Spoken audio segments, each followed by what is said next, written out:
Welcome to another Raid Shadow Legends video. Hope you guys are having an amazing day. Plarium just released some juicy news about the upcoming champion that we're going to be able to get from the new game mode coming to Raid Shadow Legends on the 10th of July. Clan versus clan PvP, clan wars, siege wars, or however you guys like to call the game mode. The champion looks pretty damn amazing, how you guys may notice on the screen. And let me just tell you, it's going to be freaking OP, especially for PvP, but it will be very solid for PvE content as well, enabling you to have a very solid champion for the Hydra clan boss. Now, I did say this champion is free, and it will be as free as Mitrala, as Lydia, as Ramantu, as Marius, as Arbiter, etc. I'm not gonna say that it's gonna be easy to get a champion. You will require to put in a lot of work, and players that are not interested in the new game mode most probably will never get a champion. And let's be honest, in a way, is fair play. If you're not interested in the game mode, you know, if you're not participating, you cannot expect to get the rewards from there. I'm not sure what other rewards we will have in this game mode because they haven't actually released more information, but I'm very, very curious to see what other rewards we're going to get.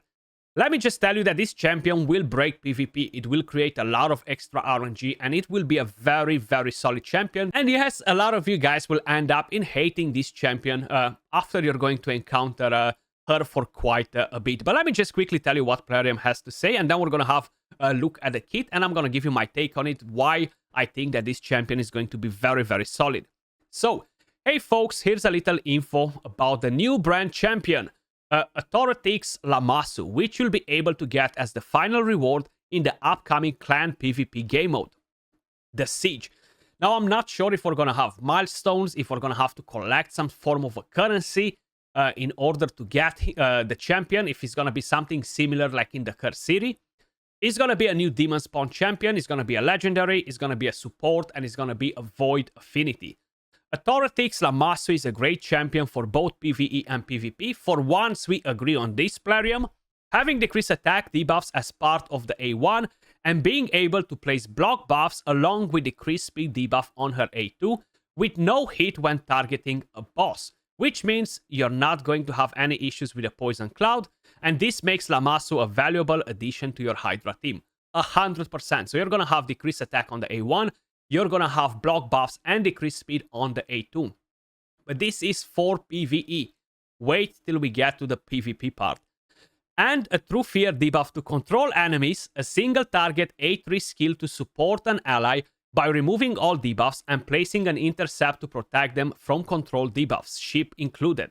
And the ability to boost the turn meter and reset the cooldown for that very same ally in addition to a unique passive skill, providing Authoratrix Lamasu the immunity to ship debuff.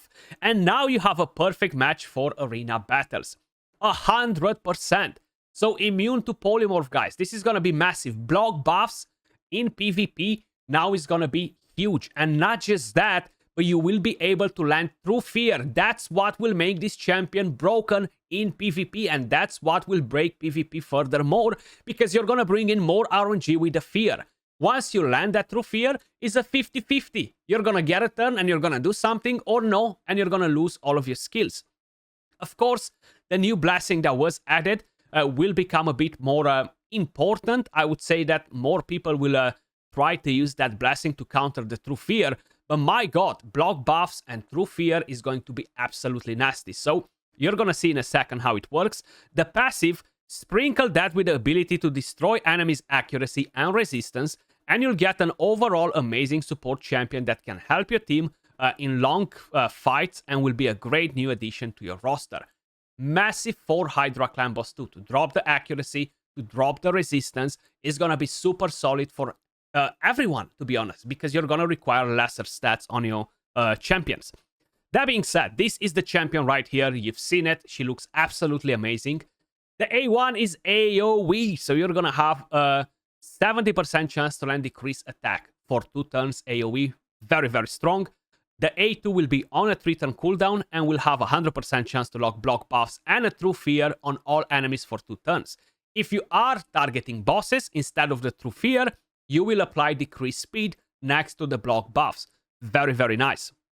Then on the A3, which will be on a 4-turn cooldown, removes all debuffs from a single ally except this champion. and places 2 intercept stacks on them. Also fills the target's ally stir meter by 50% and resets the cooldown of all of their skills.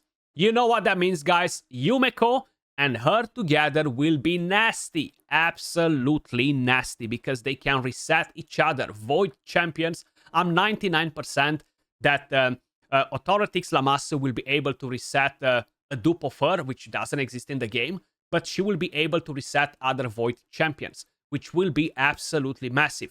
For people that are looking to increase the damage in a Hydra clan boss and you don't have double Yumeko, sorry, her and Yumeko could potentially be the next thing. So that will be very, very nice.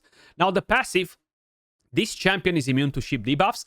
Each debuff placed by this champion decreases a target's stir meter by 5% and decreases the resistance and accuracy by 10, stacking up to 100. So in a Hydra battle or in arena, this will be permanent. Now for Hydra, I'm not sure exactly how is it going to work as permanent, because you're going to decapitate the head and then a new head will come out. And if the same head will come out again, I think you're going to have to basically decrease it again. Something that hasn't really been clarified just yet. They did mention that this will be permanent. So if the champion dies in arena and it revives, the effect is still on, basically. But this is a very nasty passive too, guys, because it will be very, very helpful for Hydra, especially for a lot of teams. And having so many debuffs, 3 debuffs, will quickly drop the accuracy and resistance on the Hydra heads. Then you have the aura, the creme de la creme, increases ally speed in all battles. 24%, guys. Personally, I'm very pumped for this champion. I do think that in a way is actually better than the mythical champion that we are getting from the Curse City. I think she just overall has more utility, being more viable for PvE. Definitely very, very solid. That A3 is just disgusting. Intercept, turn meter, and fully decreases the cooldowns of all of the skills, guys. Like, what else you want from a champion? Very, very nice. And I cannot wait to put my hand on her. And again, I know a lot of you guys do not care about this game mode. And I'll be very honest, you cannot really have the expectations to get a champion if you're not playing the game mode. It's the same with anything else. If you're not playing Faction Wars, you cannot expect to get Lydia. But she is there up for the grab for whoever is willing to go the extra mile and put in a bit of work and get her. I can't really comment on saying how hard will be to get this champion. I'm not sure if they're planning to make tiers like we currently have in the game, for example, in a tag team arena, where you need to basically be in higher tier to get the rewards. I do hope that they are not going to do anything stupid like that. Same with the clans. So at the clans, we have the levels.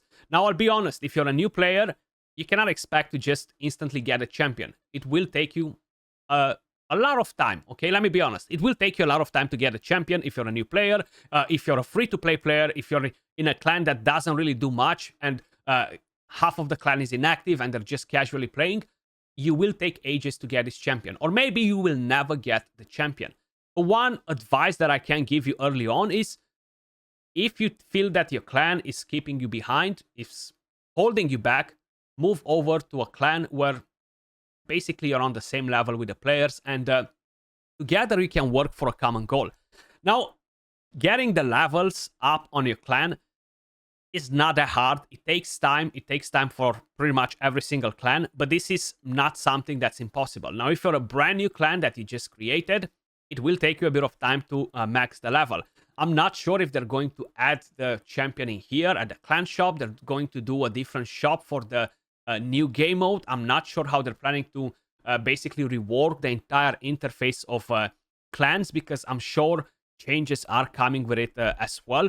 But basically, it is what it is. People will have to either look for different clans if they want to participate in this, if your clan is not doing it. Every new game mode that has something to do with clans creates drama, because people don't want to carry nobody in their back. Other people are lazy and they don't want to put in the work. Or other people, they just play casually and they don't care about it, which is absolutely fine. Everybody can play the game however they like, but I do think that people should be in clans with players that are like-minded, basically, you know? So that's one thing to keep in mind. Now, in terms of the new blessing, guys, that can actually counter a bit the true fear that she is bringing. I can't remember. Yeah, that's the one. Harmonic Impulse.